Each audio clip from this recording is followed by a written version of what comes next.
She announced at my birthday party, "I'm polyamorous now. Accept it or we're done." I smiled. "I support your journey." Then I introduced her to my parents, both divorce attorneys who specialize in infidelity cases. When they handed her papers for the apartment lease violation and unauthorized subletting charge, there's something uniquely humiliating about being blindsided with relationship-altering news at your own birthday party. But there's also something uniquely satisfying about watching someone who thinks they're holding all the cards suddenly realize they've been playing an entirely different game. I'm Alex, 31M, and until 3 months ago, I was in what I thought was a committed relationship with Mia, 29F. We'd been together for just over 2 years, living in the same apartment for the last 6 months. The apartment was in my name only, a detail that will become important later, because I'd signed the lease before we started dating. When Mia moved in, we discussed adding her to the lease, but she was between jobs at the time and didn't want the obligation. We agreed to revisit it once she was more settled in her career. Mia was creative, spontaneous, and passionate, all qualities I loved about her. I'm more analytical and measured, working as a software engineer for a fintech company. We balanced each other well, or so I thought. What I didn't realize was that Mia's spontaneity sometimes crossed into impulsivity, and her passion occasionally manifested as selfishness. The beginning of the end came on my 31st birthday last April. I'd planned a small gathering at our apartment, just close friends, my sister and my parents, who were driving in from the suburbs for the weekend. Nothing fancy, just drinks, food, and good company. Mia had been acting distant for a couple of weeks, constantly on her phone and taking calls in another room. I'd noticed, but chalked it up to stress from her new job at a marketing agency. I should have paid closer attention to the signs. My parents arrived early to help set up. They've always been supportive of my relationships, though they can be a bit intimidating.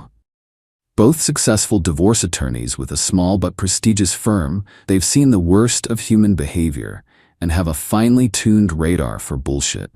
My dad handles the financial aspects of divorces, while my mom specializes in cases involving infidelity.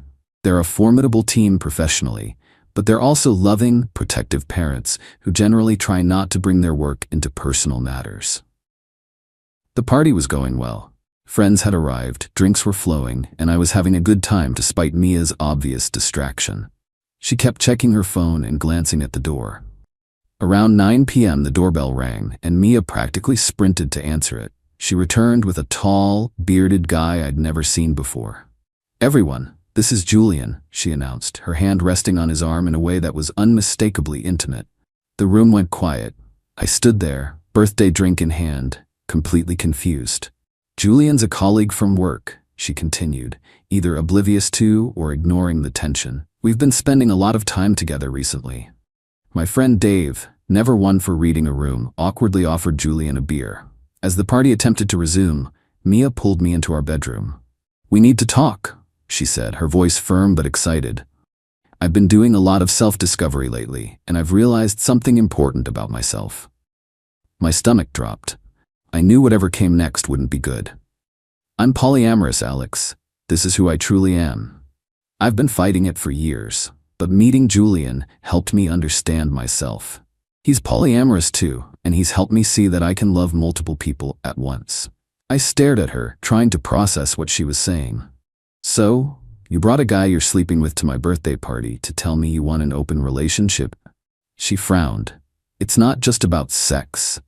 It's about emotional connections. And it's not an open relationship, it's polyamory. There's a difference. Julian and I have a connection, but that doesn't diminish what you and I have." Did it not occur to you that maybe this conversation should have happened before you started seeing him? Or at least not at my birthday party with my parents in the next room? She sighed, as if I was being unreasonable. "I knew you'd react this way. That's why I wanted Julian here, to help explain how beautiful polyamory can be when everyone's on board. And honestly, I was nervous to bring it up earlier. I thought having Julian here would make it easier." I took a deep breath. "And if I'm not on board?" She looked me straight in the eye. "Then we're done, Alex. I can't suppress who I am anymore. You need to accept it, or we need to end things." I felt a strange calm wash over me. In an instant, I saw our relationship with perfect clarity, not as I wished it to be, but as it actually was. Mia had never really considered my feelings or boundaries important. This ultimatum wasn't about polyamory, it was about control. "I need some time to think," I said. "Of course," she replied, already reaching for the door. "Take all the time you need. Julian and I will be right outside when you're ready to talk more." I sat on our bed for a few minutes, collecting myself. Then, I rejoined the party, where Mia and Julian were huddled together on our couch, while my friends shot concerned glances my way. My parents, ever perceptive, had clearly sensed something was wrong. When my mom asked if everything was okay, I gave her the short version. Her expression shifted from concern to something harder, and she exchanged a meaningful look with my dad. They'd seen this scenario play out hundreds of times in their professional lives, though usually after marriage, not before. The party wound down quickly after that. As guests left, I pulled Mia aside. "I've been thinking about what you said," I told her, keeping my voice neutral.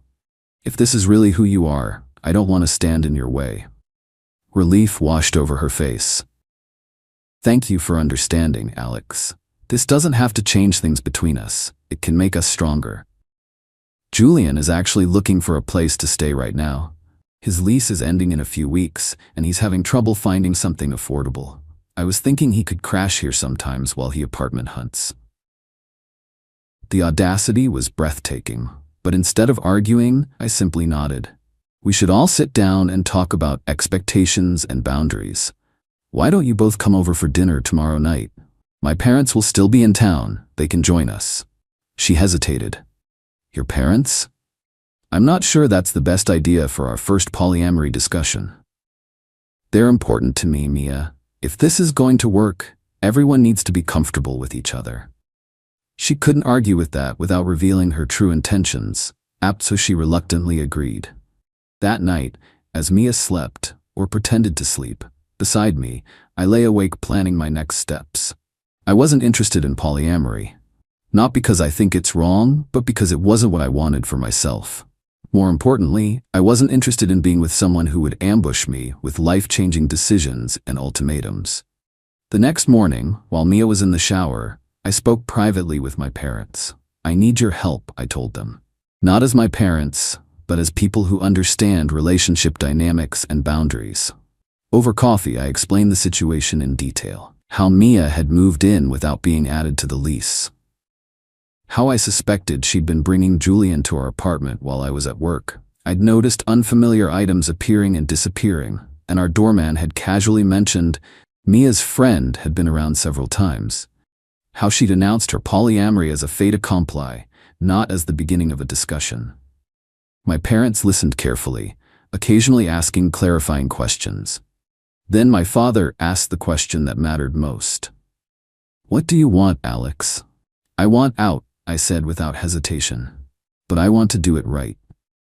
They nodded in understanding and offered to help. My mom suggested we consult with their colleague Rachel, who specialized in landlord-tenant law, to understand my options regarding the living situation.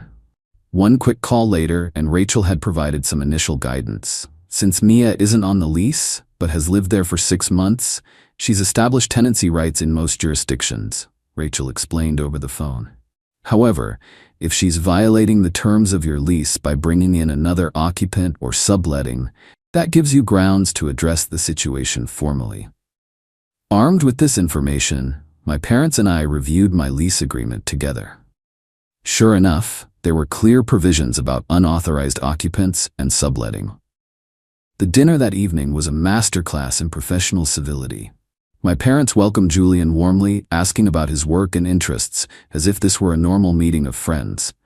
Mia seemed relieved, clearly interpreting their politeness as acceptance. After the meal, as we settled in the living room with drinks, my mom steered the conversation toward practical matters. "So, Julian, Alex tells us you might be staying here sometimes?" Julian nodded enthusiastically. "Yeah, my lease is ending soon, and apartment hunting in the city is brutal. Mia suggested I could crash here while I look for a new place." "That's very generous," my dad chimed in, "though it does raise some practical questions. Alex, doesn't your lease have restrictions on guests and occupancy?" I nodded, playing along. Now that you mention it, I think it does. My mom pulled out a folder she'd brought with her. Actually, I asked Alex to show us his lease agreement earlier today, out of professional curiosity. It's quite specific about unauthorized occupants. Section 8.3 prohibits any person not on the lease from residing in or regularly staying at the apartment. Julian looked confused. I'd just be staying occasionally. Define occasionally, my mom pressed gently. Mia jumped in. This feels very legalistic. We're just talking about Julian spending a few nights a week here while he apartment hunts. A few nights a week would constitute regular occupancy according to most lease terms, my mom explained, her tone perfectly professional. And Alex mentioned the doorman has already noted Julian as a frequent visitor. Mia's face paled. The doorman keeps track? It's a security building, I explained. They keep a visitor log. Not detailed records, but they do note patterns for security purposes. My dad took over. There's also the matter of the subletting clause. Section 11.2 explicitly prohibits subletting or assigning any portion of the premises without written consent from the landlord. I'm not subletting anything, Mia protested. Actually, you are, my mom countered. Julian, didn't you mention earlier that you've been contributing to household expenses when you stay over? Julian nodded hesitantly. Just a few $100s to help out with utilities and stuff. Mia said it was only fair since I've been staying over regularly for the past few weeks. Mia shot him a look that could have melted steel. That could be construed as payment for accommodation, my dad said, which constitutes unauthorized subletting. My mom slid a document across the coffee table. This is a draft notice outlining potential lease violations. It hasn't been filed with anyone, but it details the issues that could be raised with the landlord if this situation continues. And this, my dad added, producing another document, is a summary of tenancy rights and responsibilities in this state, including the proper procedure for when someone needs to vacate a shared living space. Rachel, our colleague, who specializes in landlord-tenant law, prepared it. The room went silent. Mia stared at the papers, then at me, realization dawning on her face. You planned this, she said quietly. I nodded. Not the part where you cheated on me and tried to disguise it as polyamory, but everything after that, yes. I never cheated, she insisted, though her voice lacked conviction. Polyamory isn't cheating. Polyamory that's discussed, negotiated, and consensual isn't cheating. I corrected her. What you did, starting a relationship with someone else secretly, then presenting it to me as an ultimatum, that's just cheating with extra steps. Julian looked increasingly uncomfortable. Mia told me you two had already discussed opening up the relationship, and you were cool with it. She said you just needed time to adjust to meeting me. I turned to him. She lied to you too, then. Last night was the first I'd ever heard about any of this. He stood up abruptly. I think I should go. That's probably best, my mom agreed. But before you do, you should know that you've been misled about the living situation here. If you continue to stay overnight regularly without being added to the lease, it could potentially create legal complications. After Julian left, Mia exploded. How dare you ambush me like this? Involving your parents, threatening me with legal action. This is insane. More insane than bringing your lover to my birth party and giving me an ultimatum to accept your polyamory or break up? I asked calmly. I was being honest about who I am. No, you were retroactively justifying your cheating. If you were truly interested in ethical polyamory, you would have discussed it with me before starting something with Julian. My dad cleared his throat. The legal issues remain, regardless of the relationship dynamics. You need to make other living arrangements, Mia. Given the circumstances, it would be best for everyone if you began looking for a new place to live. You can't just kick me out, she retorted. I have rights. I've been living here for 6 months. You do have rights, my mom acknowledged. And we're not suggesting immediate eviction. What we are suggesting is that continuing to live together after this would be untenable for both of you. Alex is willing to provide reasonable time for you to find alternative housing. We were thinking 30 days, which is standard notice. And where am I supposed to go? She demanded. My mom smiled thinly. I believe Julian has a place for another few weeks before his lease ends. Perhaps you could stay with him while you both apartment hunt. After all, you're in a relationship now. Mia looked from my mom to me, finally understanding the position she was in. This isn't about the lease at all, is it? This is revenge. No, I said honestly. It's about consequences. You made choices that violated our relationship. Now you're facing the natural results of those choices. We negotiated the details over the next hour. In the end, we agreed that she would move out within 2 weeks. I would refund her portion of the month's rent, and in exchange, she would leave without pursuing any tenancy claims. My parents recommended putting this agreement in writing, which we did. A simple document that we all signed. She left that night to stay with a friend, taking an overnight bag with her. Over the next 2 weeks, she returned several times with friends to collect her belongings, each visit tense but civil.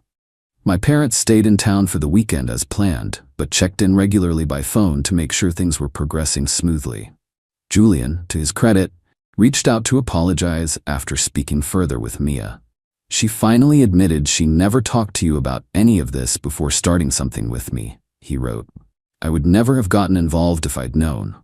That's not how ethical polyamory works. I appreciated his honesty. He even offered to return the money he'd contributed for staying at the apartment, explaining that Mia had told him I knew about and approved the arrangement. I told him to keep it. He'd been misled just as much as I had. In the 3 months since then, I've had time to reflect on what happened. I don't regret how I handled things. I could have exploded at the party, or engaged in petty revenge tactics, or tried to make the breakup as painful as possible for Mia. Instead, I simply enforced boundaries, both emotional and legal, that she had chosen to ignore. I later learned from mutual friends that Mia and Julian's relationship imploded within weeks. Apparently, he discovered she was also seeing someone else, without informing him. So much for ethical polyamory. My parents, always practical, suggested I find a new apartment when my lease ends next month. Too many memories, my mom said, and you might want a fresh start. They're probably right, as usual. Last week, I received a rambling email from Mia, alternating between apologizing for how things ended and accusing me of manipulating and embarrassing her. She suggested we meet for coffee to clear the air. I haven't responded and don't plan to. Some people have suggested I was too harsh, that I should have just broken up with her without involving my parents or exploring legal options. But I disagree. Mia didn't just suggest polyamory. She forced a unilateral decision on me, violated my trust, and tried to move someone else into my apartment without my informed consent. Then she presented it as an ultimatum. Accept it, or we're done. I simply showed her that ultimatums work both ways. Eat it. Thanks for all the comments and support. To address some common questions. 1. Yes, the lease violation concerns were legitimate. My building has strict rules about occupancy, mainly for insurance and security reasons. While we never actually filed anything with the landlord, the drafted documents outlined real potential violations that could have led to problems for me as the leaseholder. 2. My parents didn't threaten to sue Mia, they simply helped me understand my rights and hers in this situation. The papers were informational documents about potential lease violations and tenancy rights, not legal threats. We resolved everything through a mutual agreement. 3. Julian wasn't a bad guy, he was misled as well. Mia told him I knew about and approved of both their relationship and his staying at our place. When he learned the truth, he apologized and removed himself from the situation. 4. I have nothing against ethical polyamory. What I have a problem with is someone starting another relationship without my knowledge, then retroactively claiming it's polyamory and giving me an ultimatum to accept it. 5. For those asking why I let her move in without adding her to the lease, that was definitely a mistake on my part. We had initially planned to add her after her probation period at her new job, but I didn't follow up when the time came. Lesson learned. 6. Yes, I understand Mia had established certain tenancy rights despite not being on the lease. That's why we negotiated her exit rather than demanding she leave immediately, and why I refunded her portion of the rent for the remainder of the month. Update. 6 months later. Life has settled into a new normal since my last post. I moved into a new apartment in a different neighborhood, Smaller than my old place, but with a great view and no memories of Mia. My parents helped with the move, of course, and my dad insisted on reviewing the new lease agreement, just to be safe. The most unexpected development came about 2 months ago. I was grocery shopping when I literally ran carts with a woman in the produce section. We laughed, apologized simultaneously, and ended up talking as we shopped. Her name is Lauren, she's an architect, and we've been dating casually since then. The best part? She's straightforward and values clear communication. After our third date, she actually said, "I believe in defining relationship boundaries early so there are no surprises later." Music to my ears. I've only heard about Mia through mutual friends. Apparently, she's now claiming to be in a committed, monogamous relationship with someone new. Our friend Dave saw her at a bar last month and reported that she referred to her polyamory phase as a journey of self-discovery that helped her appreciate traditional relationships. Whatever helps her sleep at night, I guess. Julian, surprisingly, reached out via LinkedIn to let me know he'd moved to Portland for a job opportunity. His message was brief but thoughtful. "Hope you're doing well. Thanks for handling everything with class last year. Learned some valuable lessons about communication and trust." As for my parents, they've been sharing my story, with names changed, of course, as a cautionary tale with some of their clients.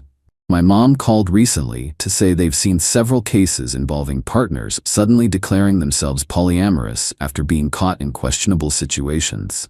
"You were ahead of the trend," she quipped. "The whole experience taught me more about boundaries than I ever wanted to learn, but I'm grateful for the lesson.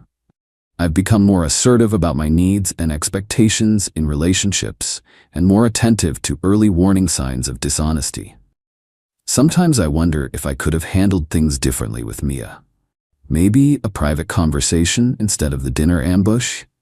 But then I remember her bringing Julian to my birthday party, giving me an ultimatum, and planning to move him into my apartment without real consent. The symmetry of our ending feels appropriate. For anyone dealing with a similar situation, it's not about the lifestyle choice, it's about respect and honesty. Whether monogamous, polyamorous, or anything else, a relationship without clear communication and consent is just manipulation with extra steps. I still have the birthday gift Mia gave me that night, an expensive watch I've never worn. I considered selling it or giving it away, but instead, it sits in my dresser drawer as a reminder that sometimes the most valuable gifts are the painful lessons that ultimately set you free. She announced, "I'm bisexual now and want an open relationship. Evolve or leave." I responded, "Let's try it." Then I went on 3 dates that week while she got 0 matches. When she cried about me using the open relationship she demanded. Been a crazy few months, Reddit. I'm sitting here drinking a beer after the final fallout and figured I'd share what's probably the wildest chapter of my life so far. If nothing else, maybe someone can learn from my mistakes. I'd been with Arya for 3 years. We met at a mutual friend's housewarming party, hit it off, and things progressed pretty quickly. She was fun, smart, and we had enough in common to make it work without being carbon copies of each other. I've always been straightforward about what I want in relationships: honesty, loyalty, mutual respect. Arya seemed on the same page. For the first 2 years, things were solid. We moved in together after a year, split expenses evenly. I refused to be the only one paying bills despite making more. Seen that trap before? And generally had a good thing going. Our sex life was good, not earth-shattering, but regular and satisfying. We talk about the future sometimes. Not marriage yet, but not ruling it out either. Then about 6 months ago, something shifted. Arya started hanging out with a new group of friends from her gym. The ringleader was this woman named Jade, tall, tattooed, and with an obvious chip on her shoulder. Suddenly, Arya was going out more, coming home later, and being weirdly secretive about her phone. Classic red flags, but when I brought it up, she'd get defensive and say I was being controlling. So I backed off, gave her space, figured maybe it was just a phase. Big mistake. Last month we were having dinner at home when Arya put down her fork and looked at me with this rehearsed expression. I knew whatever was coming wasn't good. "Jake, I need to tell you something important about myself," she said. "I've been doing a lot of thinking and exploring lately, and I've realized I'm bisexual. Now let me be clear. The bisexual part wasn't the issue. People discover new things about themselves all the time. It was what came next that floored me. And I've also realized I can't be confined to a monogamous relationship anymore. I need the freedom to explore this side of myself. We need to evolve into an open relationship, or I think we should break up. There it was, an ultimatum wrapped in progressive language. Evolve or leave. Like I was some caveman who couldn't understand her enlightened perspective. The way she said it made it clear this wasn't a discussion. She'd already decided and was just informing me of the new terms. I sat there for a minute, fork still in my hand, processing. Part of me wanted to tell her to pack her bags right then. But another part of me, the part that remembers my dad's advice to never make big decisions when you're angry, knew there was a better way to handle this. That's a pretty big change, I said, keeping my voice even. When did you figure this out? I've been feeling this way for months, she replied. Jade helped me understand that monogamy is just a societal construct designed to control women's sexuality. Of course, Jade should have seen that coming. So you want to sleep with other people, I said, cutting through the buzzwords. It's not just about sex, Jake. It's about connection and freedom. But she wouldn't meet my eyes when she said it. And what would the rules be in this open relationship? I asked, genuinely curious how far she'd thought this through. This is where it got interesting. The rules, according to Arya, were: we could date and sleep with other people. We had to be honest about who we were seeing. Our relationship remained primary. No bringing people to our apartment. Seemed straightforward enough. I nodded slowly, watching her face relax as she thought she'd won. Okay, I said. Let's try it. The shock on her face was priceless. She clearly expected me to either blow up or beg her to reconsider. When I did neither, she stammered something about being glad I understood, then quickly changed the subject. That night, while she was in the shower, I created profiles on 3 dating apps. I'm 34, reasonably fit from regular gym sessions, have my own place, well, shared with Arya, but my name's the only one on the lease, a stable job, and no kids or major baggage. I figured I'd get a few matches, maybe a date or two over the next few weeks if I was lucky. What I didn't expect was the sheer volume of interest. By the next morning, I had over 40 matches and a dozen messages. Turns out there are a lot of women in our city interested in meeting a guy who has his life together. Who knew? Arya, meanwhile, had also set up profiles. I saw her swiping furiously on her phone that first night, a slightly smug look on her face. She made a few comments about how many matches she expected to get because women are in high demand in the dating world. 3 days later, I had my first date lined up with a woman named Melissa. When I told Arya I was going out Friday night, her face froze. Already? With who? Woman named Melissa. We're just getting drinks. How did you meet her? Bumble. Following the rules, just letting you know who I'm seeing. She nodded stiffly and muttered something about having plans with Jade anyway. Friday came and I met Melissa. We had a great time. Just drinks and conversation, nothing physical beyond a hug goodbye. But we clicked and agreed to meet again. Saturday, I had coffee with another match named Rebecca. Different vibe, more serious, but again, enjoyable conversation with someone new. Sunday morning, Arya was noticeably quiet. She'd been out with Jade the night before and came home late. When I mentioned I was meeting someone named Diana for lunch, she slammed her coffee mug down. 3 dates in 1 weekend? Really, Jake? I thought that was the point of an open relationship, I replied. Connection and freedom, right? She didn't have a response for that. Diana and I hit it off immediately. She was smart, funny, and direct about what she wanted. We ended up spending the whole afternoon together, walking around downtown and talking about everything from books to travel. When I got home that evening, Arya was waiting, arms crossed. How was your date? She asked, voice tight. Good. Diana's interesting. We have a lot in common. I'm sure you do, she snapped. Are you sleeping with all these women too? No, I said truthfully. Just getting to know people so far. How about you? Any dates lined up? That's when the truth came out. Despite a week of swiping, Arya hadn't secured a single date. The few matches she did get were with couples looking for a third, not what she wanted, or women who stopped responding after a few messages. The apps are just full of fakes and weirdos, she said defensively. I'm being selective. I nodded and didn't push it. But over the next 2 weeks, a pattern emerged. I went on more dates. Some good, some forgettable, but all respectful and following Arya's rules. Melissa and I were seeing each other regularly now, and things were progressing naturally. Diana and I kept in touch, but decided we were better as friends. Meanwhile, Arya's frustration grew. She'd finally managed one coffee date with a woman who apparently spent the whole time talking about her ex-boyfriend. No second date there. And despite her claims about wanting to explore her bisexuality, she seemed increasingly fixated on the fact that I was dating other women rather than trying to connect with women herself. The breaking point came 3 weeks into our open relationship experiment.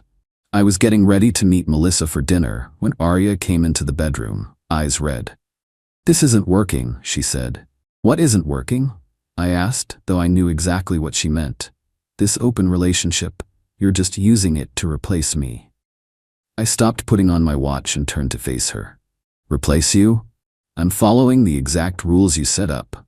We're still together, I'm being honest about who I'm seeing, and I'm not bringing anyone back here. But you're seeing other women multiple times. You're building connections. That's not what this was supposed to be about." And there it was. The truth finally emerged. "What was it supposed to be about then, Arya?" She fumbled for words. "It was, I just wanted, you weren't supposed to be so successful at it." I sat down on the bed. "Let me see if I understand. You wanted an open relationship because you thought you'd have tons of options, and I'd be sitting home alone most nights, grateful for whatever scraps of attention you threw my way?" Her face told me everything I needed to know. "That's really what this was about, wasn't it? You thought I couldn't do better than you, so you could have your fun with other people while keeping me on standby." "No," she protested, but it was weak. "I really am bisexual. I needed to explore that." "I never questioned that part," I said.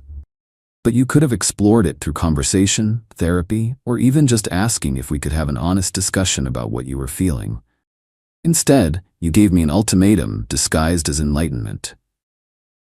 She started crying then, real tears. Not the manipulative kind, but the ones that come when someone finally realizes they've screwed up badly. "I didn't think you'd actually want anyone else," she admitted in a small voice. I looked at her, this woman I'd built 3 years of my life around, and felt a strange mix of pity and relief. "I'm going to meet Melissa," I said, standing up. "We can talk more when I get back." "Are you breaking up with me?" she asked, panicked. "No," I said, "but I'm not shutting down the connections I've made just because your plan backfired. We can discuss where we go from here later." When I returned that night, Arya was waiting with a complete reversal. She wanted to close the relationship immediately. She'd made a mistake. She wasn't ready for this. She loved me too much to share me. "What about your bisexuality?" I asked.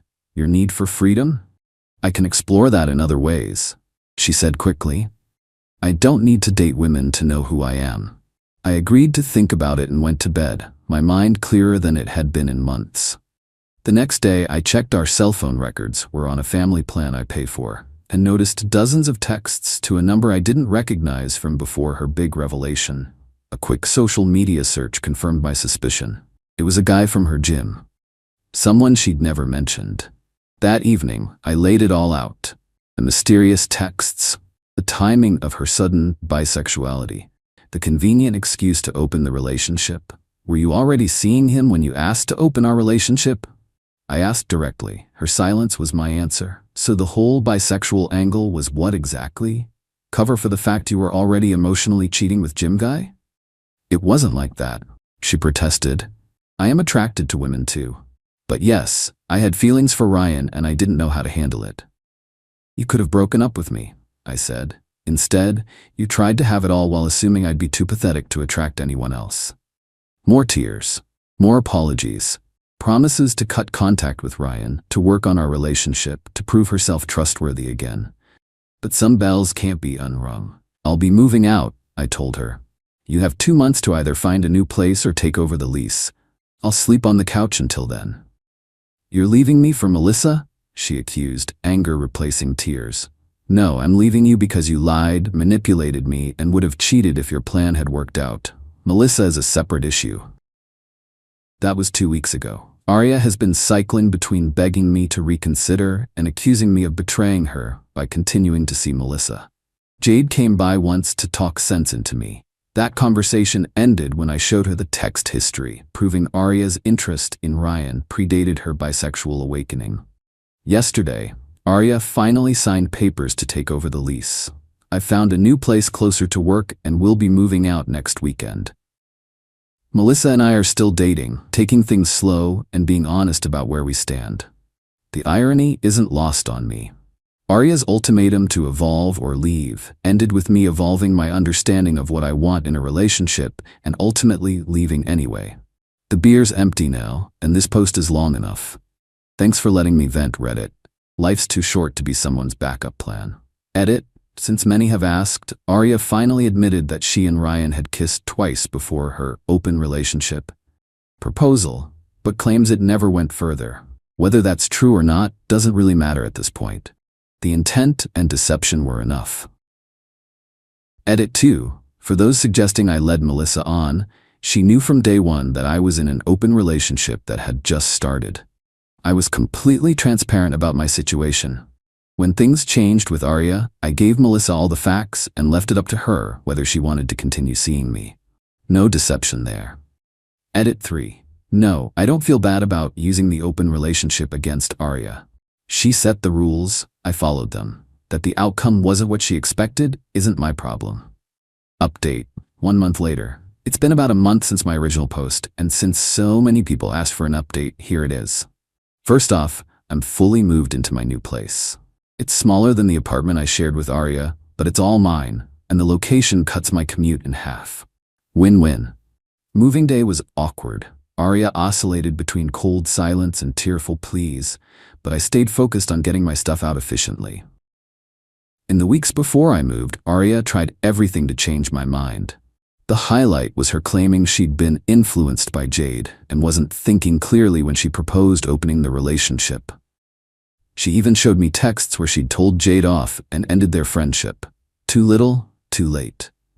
The most telling moment came when she accidentally left her phone unlocked with text conversations open while she showered.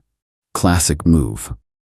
The text showed Ryan repeatedly asking her out after our breakup became known, and her declining. She clearly wanted me to see that she was rejecting him. What she didn't count on was me scrolling up to older messages that confirmed they'd been far more involved than she admitted. The just 2 kisses story was complete BS. They'd been sleeping together for at least a month before her big bisexuality revelation. When confronted, she finally broke down and admitted everything. The bisexual claim wasn't completely fabricated. She did have some attraction to women, but it was massively exaggerated to create the pretext for an open relationship. She thought I'd either refuse and she could paint me as close-minded, giving her moral high ground to leave for Ryan, or I'd agree but be unsuccessful with dating, leaving her free to explore with Ryan while keeping me as her safety net. What she didn't expect was for me to be comfortable with the arrangement and successful at it. In her words, I didn't think you'd actually be happier seeing other people. The complete lack of self-awareness was staggering. As for Ryan, turns out he thought Arya was fully single when they started hooking up. When he learned about me, she fed him the line that we were basically over and just figuring out logistics. Once he realized he was being used as the other man in her scheme, he backed off fast. According to mutual friends, he's now telling everyone she's psycho. Not my circus, not my monkeys. Melissa and I are still seeing each other. We've had some good conversations about what happened with Arya, and she's been understanding but cautious. We're exclusive now, but taking things day by day. She's met some of my friends, and that's gone well. The best part of this new relationship is how direct and honest our communication is. No games, no manipulation, just 2 adults saying what they want and need. Arya hasn't fully given up. Last week, she sent me a long email about how she started therapy to work on her issues with honesty and impulse control. She included links to our articles about forgiveness and rebuilding trust after betrayal. I didn't respond. Some mutual friends have suggested I'm being too harsh, that everyone makes mistakes. But there's a difference between a mistake and a calculated deception. Arya didn't accidentally fall into bed with Ryan or impulsively suggest opening our relationship. She constructed an elaborate lie designed to let her cheat with approval, while assuming I'd be too unappealing to other women to do the same. The most satisfying part of all this? I never raised my voice, never called her names, never sought revenge. I simply followed the rules she created, exposed her lies with evidence, and walked away when the truth was undeniable. Her own scheme was her undoing. One final note. A few people commented on my original post suggesting Arya might try to damage my reputation or create problems with the lease. You were right to be concerned.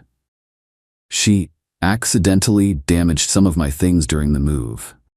Nothing irreplaceable, and has told several mutual friends that I cheated on her with Melissa before the open relationship started. Fortunately, I've kept all our texts about the arrangement, plus the evidence of her affair with Ryan. The few friends who initially believed her changed their minds when I showed them the receipts. So that's where things stand. New apartment, new beginning, new perspective on what I want in a relationship. I'm not bitter. Actually, I'm grateful. Without Arya's catastrophic miscalculation, I might have spent years more with someone who fundamentally didn't respect me. Thanks again for all the support and advice, Reddit. Sometimes the best revenge is simply moving forward. Final update, 3 months later. This will be my last update on the Arya situation, as things have finally settled into a new normal that doesn't involve daily drama. First, the lease situation. Arya actually managed to keep up with payments for the first 2 months after I moved out. Then she suddenly announced she'd found a cheaper place with better energy and wanted to break the lease. Since my name was still technically on it as a guarantor, even though she had taken over the monthly payments, this presented a problem. After consulting with the property manager, we agreed that if Arya found an acceptable replacement tenant, we could transfer the lease with minimal penalties. Surprisingly, she found someone within a week, a friend of hers named Mia, who needed a quick move-in. I met with the property manager to sign the paperwork, removing my name completely, and that's when I learned the real story. Mia wasn't just moving in as a replacement tenant, she was moving in as Arya's new girlfriend. Yes, you read that correctly. The woman who exaggerated her bisexuality is now in a relationship with a woman. The property manager let this slip casually, assuming I already knew. I kept my poker face, thanked her for handling the lease transfer smoothly, and walked out slightly dazed. Later that day, I got a text from Arya. I was going to tell you about Mia when the time was right. Hope you're not upset. I replied, your relationship status isn't my concern anymore. Glad the lease transfer worked out. Take care.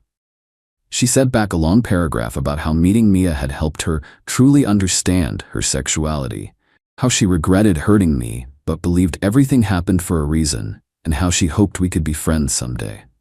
I didn't respond. Through mutual friends, I've since learned that Arya is now presenting herself as someone who left a heterosexual relationship to embrace her authentic self. The narrative has completely shifted from what actually happened. Ryan is never mentioned. The cheating is erased. She's rewritten history to cast herself as the brave protagonist of an LGBTQ+ coming out story. Part of me wanted to set the record straight with our social circle. But honestly, what would be the point? The people who matter know the truth. The others will believe whatever narrative they prefer. I've learned to let go of the need to control other people's perceptions. As for Ryan, he apparently tried to reconnect with Arya after I moved out, only to be told she was exploring her true sexuality now. According to a mutual gym friend, he was pretty bitter about it, claiming Arya had told him her bisexuality was just a phase when they were together. Again, not my problem. Jade resurfaced briefly to tell me that Arya had used and discarded her too, and tried to suggest we commiserate over drinks. I politely declined. Getting entangled in that web again, even peripherally, holds zero appeal. On my end, things with Melissa have continued to develop positively. We recently took a weekend trip to the coast, and it was the most relaxed and connected I've felt with someone in a long time. We've had the exclusivity talk and are officially in a committed relationship. The contrast between how I feel with her versus how I felt in the later stages with Arya is night and day. The biggest lesson I've taken from all this isn't about open relationships or sexuality or even betrayal. It's about paying attention to actions rather than words. Arya's words were always perfect. She knew exactly what to say to justify her behavior and paint herself in the best light. But her actions told the real story all along. I sometimes wonder if she actually believes her own revised narrative now. People have an incredible capacity to reframe their mistakes as necessary steps on their journey, to cast themselves as the heroes of stories where they were actually the villains. Maybe in her mind, she really was just a woman discovering her true self, rather than someone who tried to manipulate and deceive her partner. In the end, it doesn't matter what she believes. I know what happened. I know I deserved better. And now finally I'm getting it. Thanks for all the support, Reddit. This chapter is closed.